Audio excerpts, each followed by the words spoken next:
ഞാൻ തൊലസത്ത് royal custom Motors Kavannur. ഞാൻ ഇതിൻ്റെ മുന്നേ ഒരു BSc ക്ലാസിക്കിൻ്റെ വീഡിയോ ഇട്ടിരുന്നു. അതിൻ്റെ ഒരു റിവ്യൂസ്, ഒരു മെക്കാനിക് റിവ്യൂ എന്ന് പറഞ്ഞിട്ട്.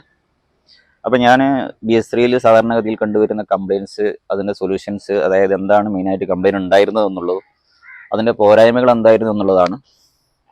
അപ്പോൾ 2010 മുതൽ 2017 വരെ ഇറങ്ങിയിട്ടുള്ള ഒരു കാറ്റഗറി വണ്ടിയാണ് BS3 എന്ന് പറഞ്ഞാൽ. 2017 ടാങ്ക് 2014 ടാങ്ക് കുറച്ചുകൂടെ ഒന്ന് വലുതാക്കിയിട്ട് ഇറങ്ങിയിട്ടുണ്ട് വണ്ടി. 2013 വരെ ടാങ്ക് കുറച്ച് സ്ലിം ആയിട്ടുള്ള ടാങ്ക് ആയിരുന്നു. അപ്പോൾ ഇതിൻ്റെ മെയിൻ ആയിട്ടുള്ളൊരു വിഷയം എന്ന് പറഞ്ഞാൽ, ആ കാലഘട്ടത്തിൽ എനിക്ക് തോന്നുന്നു 2010 വണ്ടി ഇറങ്ങിയെന്നാകത്ത് പിന്നെ ഇതിൻ്റെ വർക്കുമായിട്ട് മെയിനായിട്ട് വല്ലാതെ ഒരു അവയർനെസ് ഉള്ള ഒരു മെക്കാനിക്ക് കുറവായിരുന്നു എന്നുള്ളതാണ്. അതുകൊണ്ട് തന്നെ ഒരുപാട് മെക്കാനിക്കുകൾക്ക് പിന്നെ അരി വാങ്ങാൻ ഉണ്ടാക്കിയ ഒരു വണ്ടിയും കൂടി എന്ന് ഇതിനൊരു പേര് ദോഷമുണ്ട്. കാരണം മെയിൻ കംപ്ലയിൻസ് എന്ന് പറഞ്ഞാൽ ഹൈഡ്രോളിക് ടാപ്പിൻ്റെ സൗണ്ട് നോയ്സ് ആയിരുന്നു. അപ്പോൾ ഹൈഡ്രോളിക് ടാപ്പിൻ്റെ നോയ്സ് എന്ന് പറഞ്ഞാൽ ആ കാലഘട്ടത്തിൽ വണ്ടീനെ കട്ടക്കട്ടയെന്ന് അടി കേട്ടിട്ട് വണ്ടിക്ക് ഒരുപാട് ആൾക്കാർ എല്ലാവരും മൈനസ് പറഞ്ഞ വണ്ടിയായിരുന്നത്. അപ്പോൾ അത് 2017 റോയൽ എൻഫീൽഡ് പൂർണ്ണമായിട്ടും അതിൻ്റെ ഓയിൽ പമ്പ് റീപ്ലേസ് ചെയ്യുന്നതോടെ മാറ്റിയിട്ടുണ്ട്. ഓയിൽ പമ്പ് കുറച്ചും കൂടെ പവർഫുൾ ആയിട്ടുള്ള ഓയിൽ പമ്പ് കൊടുത്തു. അപ്പോൾ അതിൻ്റെ അങ്ങനെ ആ ഒരു കംപ്ലയിൻറ്റ് പൂർണ്ണമായിട്ടും, ഹൈഡ്രോളിക് ടാപ്പിൻ്റെ ഒരു കംപ്ലയിൻറ്റ് പൂർണ്ണമായിട്ടും മാറ്റാൻ റോയൽ എൻഫീൽഡ് കഴിഞ്ഞിട്ടുണ്ട്. അപ്പം BS3 നിങ്ങൾ വണ്ടി എടുക്കുകയാണെങ്കിൽ ഹൈഡ്രോളിക് ടാപ്പറ്റ് എന്ന ആ ഒരു പ്രശ്നം സൗണ്ട് വല്ലാതെ കേൾക്കുക, അല്ലെങ്കിൽ ഒരു 10, 30, 20 കിലോമീറ്റർ ഓടിയതിന് ശേഷമാണ് ഹൈഡ്രോളിക് ടാപ്പിൻ്റെ നോയ്സ് കേൾക്കുന്നതെങ്കിൽ നിങ്ങൾ ആ ഒരു ഓയിൽ പമ്പ് BS4ൻ്റെ ഓയിൽ പമ്പ് വാങ്ങി റീപ്ലേസ് ചെയ്യുക. അതായിരുന്നു ഇതിനുണ്ടായിരുന്ന മെയിനായിട്ടുള്ളൊരു വിഷയം. പിന്നെ സ്പ്രേ ക്ലച്ചിൻ്റെ കംപ്ലയിൻറ്റ് ഇടയ്ക്കിടയ്ക്ക് ഉണ്ടാവുക എന്നുള്ള ഒരു കംപ്ലയിൻ്റ് ആയിരുന്നു. അതും BS4 ആയതിൻ്റെ ശേഷം കുറേയൊക്കെ പരിഹരിക്കാൻ റോയൽ എൻഫീൽഡിന് കഴിഞ്ഞിട്ടുണ്ട്. കുറച്ചൊരു ക്വാളിറ്റി കൂട്ടിയിട്ടുണ്ട്, വെൻഡേഴ്സ് മാറ്റിയിട്ടുണ്ട്, അതനുസരിച്ച് കുറച്ചുകൂടി ക്വാളിറ്റി കൂട്ടിയിട്ടുണ്ട്. പിന്നെ സ്റ്റാർട്ടിംഗ് മോട്ടറിൻ്റെ ബ്രഷ് പോകാമെന്ന് തുടക്കത്തിലൊരു വിഷയം ഉണ്ടായിരുന്നു. അതും റോയൽ എൻഫീൽഡ് പരിഹരിച്ചിട്ടുണ്ട്. അപ്പം തുടക്കത്തിൽ നമുക്ക് കിട്ടിയ കംപ്ലയിൻസിൻ്റെ അടിസ്ഥാനത്തിലാണ് നമ്മൾ പറയുന്നത്. തുടക്കത്തിൽ വണ്ടി ഇറങ്ങിയ ഉടനെ 2010 കാലഘട്ടങ്ങളിൽ ഏറ്റവും കൂടുതൽ കംപ്ലയിൻസിനാണ് പറഞ്ഞിട്ടുള്ളത്. പിന്നെ ഏറ്റവും വലിയ ഡീമെറിറ്റ് പറഞ്ഞാൽ ബ്രേക്ക് ചെയ്ത് കഴിഞ്ഞാൽ വണ്ടി ലോക്കാവുക എന്നുള്ള പ്രശ്നം ഉണ്ടായിരുന്നു തുടക്കത്തിൽ. അപ്പം അത് ബ്രേക്ക് ഷൂവിൻ്റെ പ്ലേറ്റ് വളരെ കനം കുറഞ്ഞ ഈ വണ്ടിയുടെ വെയിറ്റുമായിട്ട്, ഈ ഒരു വണ്ടിയുടെ വെയിറ്റും അതിൻ്റെ ആ ഒരു പവറും അനുസരിച്ചുള്ള ഒരു ബ്രേക്ക് ഷൂ പ്ലേറ്റ് ആയിരുന്നു റോയൽ എൻഫീൽഡ് തുടക്കത്തിൽ കൊടുത്തിരുന്നത്. അത് റോയൽ എൻഫീൽഡ് പരിപൂർണമായിട്ട് BS4 അത് പരിഹരിച്ചിട്ടുണ്ട്. കുറച്ച് ഹെവി ബ്രേക്ക് ഷൂ കൊടുത്തിട്ടുണ്ട്, അല്ല ബ്രേക്ക് ഷൂ പ്ലേറ്റ് കൊടുത്തിട്ടുണ്ട്. അപ്പോൾ നിങ്ങൾ വണ്ടി എടുക്കുകയാണെന്നുണ്ടെങ്കിൽ നിങ്ങൾ BS4ൻ്റെ ബ്രേക്ക് ഷൂ പ്ലേറ്റ്, പഴയമുള്ള ബ്രേക്ക് ഷൂ പ്ലേറ്റ് അതിൻ്റെ മുകളിലെങ്കിൽ കുറച്ചൊരു ഹെവി ബ്രേക്ക് ഷൂ പ്ലേറ്റ്, അതിന് 600 സംതിങ് ആണ് വില വരുന്ന ബ്രേക്ക് ഷൂ പ്ലേറ്റ് റീപ്ലേസ് ചെയ്യുക. അപ്പോൾ ധൈര്യമായിട്ടും നിങ്ങൾക്ക് ബ്രേക്ക് അപ്ലൈ ചെയ്യാവുന്നതാണ്. പിന്നെ അന്നത്തെ ഒരു വിഷയം, മെയിൻ നെഗറ്റീവ് എന്ന് പറഞ്ഞാൽ 2 ബ്രേക്ക് ഒന്നും ചാരും പിടിക്കത്തില്ല. അതുകൊണ്ട് വലിയൊരു വിഷയമായിരുന്നു. ഡിസ്ക് ബ്രേക്ക് പിടിച്ചു കഴിഞ്ഞാൽ വണ്ടി വീഴുന്നുള്ള അടിസ്ഥാനത്തിൽ ബാക്ക് ബ്രേക്ക് മാത്രം അപ്ലൈ ചെയ്യും. അപ്പോൾ വണ്ടി പെട്ടെന്ന് ലോക്കാവും, അത് ഡിസ്റ്റാവും, ആ ഷൂ പ്ലേറ്റ് ബെൻഡാവും. അങ്ങനത്തെ ഒരു വിഷയം വളരെ കൂടുതലായിട്ട് കണ്ടിരുന്നു. അപ്പം ഞാൻ ഈ പറയുന്ന കാര്യങ്ങൾ കോമൺ ആയിട്ട് ഇതിൽ വരുന്ന കംപ്ലയിൻസ് ആണ് കേട്ടോ, അല്ലാതെ ഈ വണ്ടി മൊത്തത്തിൽ കംപ്ലയിൻ്റ് ആണ് എന്നുള്ളതല്ല. ആ ഒരു അടിസ്ഥാനത്തിലല്ല ഞാൻ പറയുന്നത്. കോമൺ ആയിട്ട് നമ്മൾ ഒരു സർവീസ് സെൻ്ററിലേക്ക് വരുന്ന സമയത്ത് കോമൺ ആയിട്ട് ആ കാലഘട്ടത്തിൽ ഇപ്പോഴും കിട്ടിക്കൊണ്ടിരുന്ന കംപ്ലയിൻ്റ് ആണ്. പിന്നെ ബ്രേക്ക് റോട്ടർ ബെൻഡാവുന്നൊരു വിഷയം ഉണ്ടായിരുന്നു. ബ്രേക്ക് റോട്ടർ പെട്ടെന്ന് സഡൻ ബ്രേക്ക് ഇടുന്ന സമയത്ത് ബ്രേക്ക് റോട്ടർ ബെൻഡാവും, ചെറിയ രീതിയിൽ ബെൻഡാവും. പിന്നെ ബ്രേക്ക് ചെയ്യുന്ന സമയത്ത് വണ്ടി ചാടി പോകും. അതും ആളുകൾ ചില സമയത്ത് ഷോർട്ട് ഔട്ട് ചെയ്യാൻ കഴിയാറില്ല, എന്താണ് പ്രശ്നം എന്നുള്ളത്. ബ്രേക്കിൻ്റെ റോട്ടർ ചെറിയ രീതിയിൽ ബെൻഡായിട്ടുണ്ടാവും. അപ്പം അങ്ങനെയുള്ള ഒരു വിഷയങ്ങളാണ് ബ്രേക്കുമായിട്ട് ബന്ധപ്പെട്ടിട്ടുണ്ടായിരുന്നത്. അതൊക്കെ നമുക്ക് BS3 വണ്ടി എടുത്തു കഴിഞ്ഞാലും നമുക്ക് പൂർണ്ണമായിട്ടും അത് സോൾവ് ചെയ്യാവുന്ന കേസുള്ളൂ. കാരണം വണ്ടി നല്ല വണ്ടിയാണ്. BS3 വണ്ടി എന്ന് പറഞ്ഞാൽ യാതൊരു ടെൻഷനും ഇല്ലാതെ കൊണ്ടെടുക്കാൻ പറ്റിയ വണ്ടിയാണ്. നിങ്ങൾ ലോ കിലോമീറ്റർ നല്ല രീതിയിൽ ഉപയോഗിച്ചൊരു വണ്ടിയാണ്, ധൈര്യമായിട്ട് വാങ്ങിക്കാം. ഒരുപാട് ടെൻഷനും കാര്യങ്ങളൊന്നുമില്ല. ഇനി ഒരു കാർബറേറ്റർ മാറ്റണം 3500 രൂപ മാത്രമേ വില വരുന്നുള്ളൂ. അതിൻ്റെ മെയിൻ ഒരു വിഷയമായിട്ട് വരുന്നത് കാർബറേറ്ററിൻ്റെ ആ ഒരു വിഷയമായിട്ട് വരുന്നുണ്ടെങ്കിലും കൂടെ, പിന്നെ കംപ്ലയിൻസ് വരുന്നുണ്ട് ഞാൻ പറയുന്നത് നല്ല ലാസ്റ്റ് ചെയ്യുന്നൊരു കാർബറേറ്റർ കേട്ടോ. അപ്പം 3500 രൂപ വരുന്നുള്ളൂ. പിന്നെ വലിയൊരു എക്സ്പെൻസ് എന്ന് പറഞ്ഞാൽ സ്പ്രേ ക്ലച്ചാണ്, 1 വേ ക്ലച്ച് സെൽഫിൻ്റെ 4700 രൂപ. പിന്നെ സെൽഫിൻ്റെ മോട്ടർ 2500 രൂപ. ഒരു ബ്ലാക്ക് മോട്ടർ കിട്ടും. ഇപ്പോൾ പുതിയതായിട്ടുള്ള ബ്ലാക്ക് കളറിൽ മോട്ടർ 2360 രൂപ മാത്രമേ വരുന്നുള്ളൂ. അപ്പം അതിൻ്റെ മെയിൻ കംപ്ലയിൻസ് ഈ ഒരു വിഷയത്തിൽ അത് മാത്രം. അതായത് കംപ്ലയിൻസ് വന്നാലും, അപ്പോൾ നമ്മൾ ഒരു BS6 വണ്ടി എടുക്കുമ്പോൾ J സീരീസ് വണ്ടി എടുക്കുമ്പോഴും ഒക്കെ കംപ്ലയിൻസ് വന്നു കഴിഞ്ഞാൽ എക്സ്പെൻസ് ആവുന്ന ഒരു പാർട്സിൻ്റെ പൈസയും കൂടി ഇതിനൊന്നായിട്ട് വരുന്നില്ല എന്നുള്ളതാണ് മനസ്സിലാക്കേണ്ടത്. പിന്നെ BS3 വണ്ടി എന്ന് പറഞ്ഞാൽ നമ്മളിപ്പോൾ ഒരു BS6 വണ്ടി എല്ലാവരും നമ്മൾ ആളുകളെടുത്ത് വന്ന് ചോദിക്കാറുണ്ട്, BS6 വണ്ടി. അപ്പോൾ BS6 വണ്ടിയിലേക്ക് കൂടുതൽ ആളുകളും പോകുന്ന ഫിനാൻസുമായിട്ട് ബന്ധപ്പെട്ടിട്ടായിരിക്കും മിക്കവാറും കൂടുതൽ. കാരണം 2019 ഒരു 5 വർഷത്തിനുള്ളിലുള്ള വണ്ടി കിട്ടിക്കഴിഞ്ഞാൽ കൂടുതൽ ഫിനാൻസ് ചെയ്യാൻ പറ്റും. അപ്പം എൻ്റെ ഒരു അഭിപ്രായത്തിൽ നിങ്ങൾക്ക് ഈ ഒരു BS3 വണ്ടി വിത്തൗട്ട് ഫിനാൻസിൽ വണ്ടി എടുക്കാൻ പറ്റും. കാരണം അത്രക്കും റേഞ്ച് കുറവ് ഒരു 40-50 റേഞ്ചിലൊക്കെ BS3 വണ്ടി കിട്ടാൻ തുടങ്ങിയിട്ടുണ്ട് കേട്ടോ.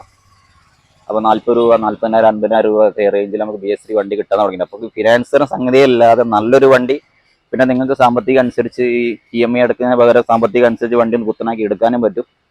കാരണം ഇപ്പോഴും ഒരു എവർഗ്രീൻ വണ്ടിയാണല്ലോ റോയൽ എൻഫീൽഡ് ക്ലാസിക് എന്ന് പറഞ്ഞത്. അതിപ്പോഴും ആ ഒരു ലുക്ക് നിലനിർത്തിക്കൊണ്ടാണ് റോയൽ എൻഫീൽഡ് പറക്കുന്നതും. പിന്നെ കംപ്ലയിൻസിന്റെ കാര്യത്തിലേക്ക് പറയുകയാണെങ്കിൽ ഞാൻ പറഞ്ഞത് പില്ലിയൻ സീറ്റിന് ഒരു പ്രശ്നം, കംപ്ലൈന്റ് ഒന്നും പറയില്ല. പില്ലിയൻ സീറ്റിന് റൈഡേഴ്സിന് ഒരു ചെറിയൊരു പ്രശ്നം ഉണ്ടായിരുന്നു ബൈക്കിൽ റൈഡ് ചെയ്യുന്ന സമയത്ത്. ഈ പിന്നെ ബാക്കോട് പോവാന്നുള്ളത്, ബാക്കോട് തള്ളി പോവാന്നുള്ളത്. പിന്നെ സീറ്ററിങ് ഇതൊരു മൈനസ് തന്നെയാണ്. തുരുമ്പ് പിടിച്ച് ഇവിടെ വെള്ളം നിന്നതിന് ശേഷം തുരുമ്പ് പിടിച്ചിട്ട് പിന്നെ ഇത് പൊട്ടിപ്പോവാന്നുള്ളത് സീറ്ററിങ്. ഇതും ഹെവി സീറ്ററിങ് വെച്ചിട്ട് സോൾവ് ചെയ്യാവുന്നുള്ളൂ. കാരണം അയൺ റോഡ് സീറ്ററിങ് കിട്ടാനുണ്ട്, അതൊക്കെ വെച്ച് സോൾവ് ചെയ്യാവുന്ന വിഷയമുള്ളൂ ഈ ഒരു കാര്യത്തിൽ. പിന്നെ ഉള്ള വിഷയം സൈഡ് സ്റ്റാൻഡാണ്. അപ്പം സൈഡ് സ്റ്റാൻഡും അതേമാതിരി ഇപ്പോൾ BS4 സൈഡ് സ്റ്റാൻഡൊക്കെ അല്ല ഹെവി സൈഡ് സ്റ്റാൻഡ് വന്നിട്ടുണ്ട്. ഇപ്പോൾ സൈഡ് സ്റ്റാൻഡും അതിൻ്റെ MTG ഒക്കെ അസംബ്ലി ആയിട്ട് മാറ്റുകയാണെങ്കിൽ നിങ്ങൾക്ക് പിന്നെ ആ ഒരു പ്രശ്നം പരിഹരിക്കാൻ പറ്റും. പിന്നെ വൈബ്രേഷൻ, ഇതിന് ഏറ്റവും കൂടുതൽ ആളുകൾ കേൾക്കപ്പെട്ടൊരു വാഹനമാണ് വൈബ്രേഷൻ എന്നുള്ളത്. ഇപ്പോൾ സാധാരണ റോയൽ എൻഫീൽഡ് വണ്ടി എത്രയും വലിയൊരു എഞ്ചിൻ വെച്ച് ഓടുന്ന വണ്ടി വൈബ്രേഷൻ എന്തായാലും ഉണ്ടാവും. അതിപ്പോൾ ഒരു വലിയ വണ്ടിയൊക്കെ ഓടിക്കുന്ന ആൾ, ഹാർലി ഡേവിഡ്സനൊക്കെ ഓടിക്കുന്ന ആളുകൾക്ക് അറിയാം വൈബ്രേഷൻ സ്ഥിതി എന്താണെന്നുള്ളത്. അപ്പോൾ സാധാരണ ഒരു ഹീറോ ഹോണ്ട ഒരു ജപ്പാനീസ് വണ്ടി ഉപയോഗിച്ചിട്ട് വേറെ റോയൽ എൻഫീൽഡിന് മുകളിലേക്ക് കയറുമ്പോഴാണ് ഇത് വൈബ്രേഷൻ എന്നതിന് മൈനസ് പറയുന്നത്. അപ്പം വൈബ്രേഷൻ ഉണ്ട് ഇല്ല എന്ന് ഞാൻ പറയുന്നില്ല, ചെറിയ ലൈറ്റായിട്ട് വൈബ്രേഷൻ ഉണ്ട്. എന്നാലും ഇതിൻ്റെ വൈബ്രേഷൻ നമുക്ക് റിഡ്യൂസ് ചെയ്യാൻ പറ്റും. കാരണം ഇതിൻ്റെ ഫൗണ്ടേഷൻ ബോൾട്ട് കംപ്ലീറ്റ് വൈബ്രേഷൻ, വണ്ടി ഓടുന്ന വണ്ടിയാണ്. അത് ചെറിയ വൈബ്രേഷൻ അനുസരിച്ച് തന്നെ ഞെട്ട് ബോൾട്ടൊക്കെ ചെറിയ ലൂസാകാനുള്ള സാധ്യത ഉണ്ട്. അപ്പം അതിൻ്റെ correct foundation bolt correct tight ചെയ്ത് കൊണ്ടുനടക്കുക എന്നുള്ളതാണ്. കറക്റ്റ് ടൈറ്റ് ചെയ്ത് സർവീസ് ടൈറ്റ് ചെയ്ത് കൊണ്ടുനടക്കാൻ വൈബ്രേഷൻ കംപ്ലീറ്റ് നമുക്ക് ഒഴിവാക്കാൻ പറ്റും. പിന്നെ മെയിൻ ഒരു മൈനസാണ് ഇപ്പോഴും എല്ലാവരും പറയുന്നതാണ്, പിന്നെ ചെയിൻ്റെ സ്പോക്കറ്റ് ടീത്ത് പൊട്ടിപ്പോവുക എന്നുള്ളത്. അപ്പോൾ ചെയിൻ സ്പോക്കറ്റിൻ്റെ ടീത്ത് പൊട്ടിപ്പോവുക എന്ന് പറഞ്ഞാൽ നമ്മളെ അനുഭവത്തിൽ 35,000-40,000 കിലോമീറ്റർ വരെ ഓടിയ വണ്ടികളൊക്കെ നമ്മളെ സർവീസിൽ നമ്മൾ മാറ്റിയിട്ടുണ്ട്. ആ ടീത്ത് പൊട്ടാതെ തേയ്മാനം കൊണ്ട് മാത്രം മാറ്റിയിട്ടുണ്ട്. അപ്പോൾ നമ്മൾ ഇതിൻ്റെ ഉപയോഗത്തിൻ്റെ ഒരു പ്രശ്നമെന്ന് മാത്രമേ പറയാൻ പറ്റുള്ളൂ. കാരണം സാധാരണ ബൈക്ക് ഉപയോഗിക്കുന്ന മാതിരി ഗ്രാജുവലി അല്ലാതെ ആക്സിലേഷൻ പെട്ടെന്ന് സഡൻ പിക്കപ്പ് കിട്ടാൻ വേണ്ടിയിട്ട് ചെയ്യുന്ന ഒരു സ്പോർട്ട് വണ്ടിൻ്റെ ഒരു യൂസേജ് എന്ന് നിൽക്കുമ്പോൾ ചെയ്യുമ്പോഴാണ് അതിൻ്റെ ടീത്ത് പൊട്ടുന്നത്. പെട്ടെന്ന് നമ്മൾ പിക്കപ്പ് കിട്ടാൻ വേണ്ടിയിട്ട് ആക്സിലേഷൻ കൊടുക്കുക, ഗ്രാജുവൽ അല്ലാതെ കൊടുക്കുക. ആ സമയത്ത് പെട്ടെന്ന് ചെയിൻ കയറി പിടിക്കുമ്പോഴാണ് ഇതിൻ്റെ ടീത്ത് പൊട്ടുന്ന പ്രശ്നം വന്നിരുന്നത്. അപ്പം അല്ലാതെ ഇതിപ്പോൾ നിങ്ങൾ ഉപയോഗിക്കുകയാണെങ്കിൽ ആ ചെയിൻ സ്പോക്കറ്റ് സെയിം തന്നെയാണ് ഇപ്പോഴും വരുന്ന, യാതൊരു മാറ്റവും. അത് നമ്മൾ ഉപയോഗിക്കുന്ന രീതി അനുസരിച്ച് ചെയിൻ്റെ സ്പോക്കറ്റിൻ്റെ ടീത്ത് പൊട്ടാതിരിക്കുകയൊക്കെ ചെയ്യാം. അത് നമ്മൾ പിന്നെ കൺട്രോൾ ചെയ്ത് ഉപയോഗിക്കാമെന്ന് മാത്രമേ അതിലെനിക്ക് പറയാനുള്ളൂ. പിന്നെ നമുക്ക് ഈ ഒരു വണ്ടി നല്ല വൃത്തിയാക്കിയിട്ട് എടുക്കാൻ പറ്റിയൊരു വണ്ടിയാണ്, നല്ല നീറ്റായി കൊണ്ടെടുക്കാൻ പറ്റിയൊരു വണ്ടിയാണ്. അതായത് സർവീസ് കോസ്റ്റ് വെച്ച് നോക്കുകയാണെങ്കിലും ഇതിൻ്റെ വണ്ടി പിന്നെ ഹെഡ്ലൈറ്റാണ് മൾട്ടി റിഫ്ലക്ട് ഹെഡ്ലൈറ്റ് നിങ്ങൾ കാണുന്നുണ്ടാവും. ഹിമാലയൻ്റെ ഹെഡ്ലൈറ്റ് കയറ്റിയിട്ടുള്ളതാണ്. പിന്നെ വേറൊരു വിഷയം വന്നിട്ടുണ്ടായിരുന്നു, ആംബിയർ മീറ്ററിൻ്റെ വിഷയം. അപ്പോൾ ട്രഡീഷണൽ ആ ഒരു ലുക്ക് നിലനിർത്താൻ വേണ്ടിയിട്ട് റോയൽ എൻഫീൽഡ് ഒരു ആംബിയർ മീറ്റർ ചാർജിങ് യൂണിറ്റിൽ കൊടുത്തിട്ടുണ്ട്, ചാർജിങ് സെക്ഷനിൽ ഒരു ആംബിയർ മീറ്റർ കൊടുത്തിട്ടുണ്ട്. അപ്പോൾ ആംബിയർ മീറ്ററിൻ്റെ ലൂസ് കോൺടാക്റ്റോ മറ്റോ കൊണ്ട് വണ്ടിക്ക് മിസ്സിംഗ് ഉണ്ടാകുന്ന ഒരു വിഷയം ഉണ്ടായിരുന്നു. അതും ചിലപ്പോൾ ആ ഒരു സമയത്ത് റോയൽ എൻഫീൽഡ് മെക്കാനിക്സിനെ ഷോർട്ട് ഔട്ട് ചെയ്യാൻ കഴിയാത്തൊരു വിഷയം ഉണ്ടായിരുന്നു. ഒരുപാട് അവിടെ ഇവിടെയൊക്കെ വിളിച്ച് വാരി പല കാര്യങ്ങൾ ചെയ്തിട്ട് പിന്നെ നന്നാവാതെ മിസ്സിങ് എന്ന് പറഞ്ഞ് കൊണ്ടു കൊടുക്കുമായിരുന്നു. പിന്നെ കാർബറേറ്ററിൻ്റെ ഈ കാര്യങ്ങളൊക്കെ വെള്ളമടിച്ച് കഴിഞ്ഞാൽ വാട്ടർ പിന്നെ ഈ ഓസ് കാര്യങ്ങളൊക്കെ മുകളിലേക്ക് ആക്കിയിട്ട് വാട്ടർ സർവീസ് ചെയ്യും, മിസ്സിങ് ഒക്കെ അതൊക്കെ പഴി ചിലപ്പോൾ റോയൽ എൻഫീൽഡിന് ഉണ്ടാവുക.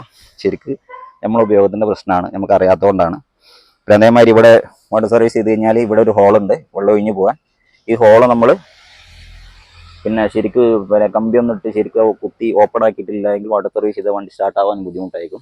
അത് ഒരു മൈനസായിട്ട് തന്നെ അന്ന് പറഞ്ഞിരുന്നു. പക്ഷെ അത് മൈനസായിട്ട് ഞാൻ പറയില്ല, കാരണം അത് നമുക്കറിയാത്തത് കൊണ്ടാണ്. അങ്ങനെ ഒരു ഓപ്ഷൻ അതിലുണ്ട്, അങ്ങനെ വെള്ളം ഒഴിഞ്ഞ് പോകാനുള്ള ഹോൾ അതിലുണ്ട്. അതുകൊണ്ടാണ് അത് ബ്ലോക്ക് ആയതുകൊണ്ടാണ് വെള്ളം ഒഴിഞ്ഞ് പോകാത്തത്. പിന്നെ സൈലൻസർ കാര്യങ്ങൾ തുരുമ്പുടിക്കുന്ന വിഷയമുണ്ട്, അത് ഇപ്പോഴും ഉണ്ട്.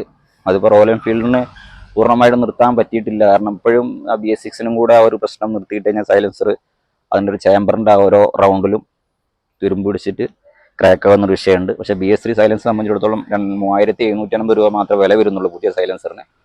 അപ്പോൾ അതുകൊണ്ട് ആ ഒരു ടെൻഷനും കാര്യങ്ങളൊന്നുമില്ല.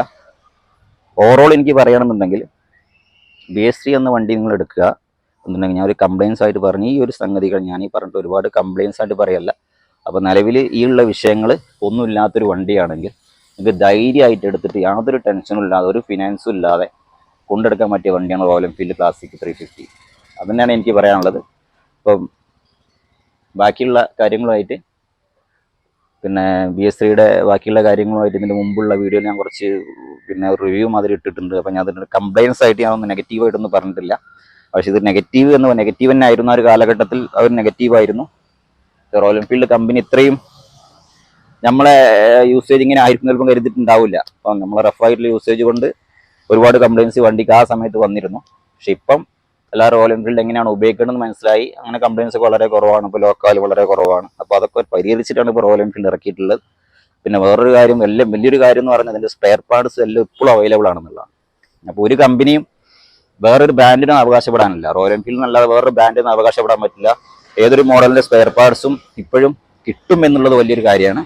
അതേമാതിരി ഇപ്പോൾ പഴയ മോഡൽ CI എഞ്ചിൻ്റെ പാർട്സ് വരെ ഇപ്പോൾ നിലനിർത്തിക്കൊണ്ടിരുന്ന ഒരു ബ്രാൻഡ് ഇപ്പം ഞാൻ വേറെ കമ്പനീസിനൊന്നും പറയുന്നത് അറിയായിരിക്കും. വേറെ ഏത് കമ്പനി ഏത് ബ്രാൻഡിൽ പോയി കഴിഞ്ഞാലും ഈ കൊല്ലം ഒരു വണ്ടി ഇറങ്ങി അടുത്ത കൊല്ലം സ്പെയർ പാർട്സിന് പോയി കഴിഞ്ഞാൽ സ്പെയർ പാർട്സ് കിട്ടത്തില്ല. പിന്നെ വണ്ടി മൂലയിൽ കിടക്കുകയാണ് അവസ്ഥ. പക്ഷേ റോയൽ എൻഫീൽഡിന് ആ ഒരു വിഷയമല്ല. അപ്പം അതുകൊണ്ട് BS3 എന്ന ഈ വണ്ടി നിങ്ങൾക്ക് ധൈര്യമായിട്ട് എടുക്കാം. അതായത് ചീപ്പ് റേറ്റിന് കിട്ടുന്ന ഒരു വണ്ടിയാണ്. 50 രൂപ, 60 രൂപ, 70 രൂപ, 80 രൂപ മാക്സിമം ലെവലിൽ പോവുള്ളൂ. നിങ്ങൾക്ക് ഫിനാൻസ് ഇല്ലാതെ നല്ലൊരു വണ്ടി എടുത്ത് യാതൊരു ടെൻഷനും ഇല്ലാതെ ടെൻഷൻ ഫ്രീ ആയിട്ട് കൊണ്ടെടുക്കാൻ പറ്റിയൊരു വണ്ടിയാണ് എൻ്റെ ഒരു അഭിപ്രായം. അപ്പോൾ അടുത്ത വീഡിയോ വീണ്ടും കാണാം. Thanks for watching.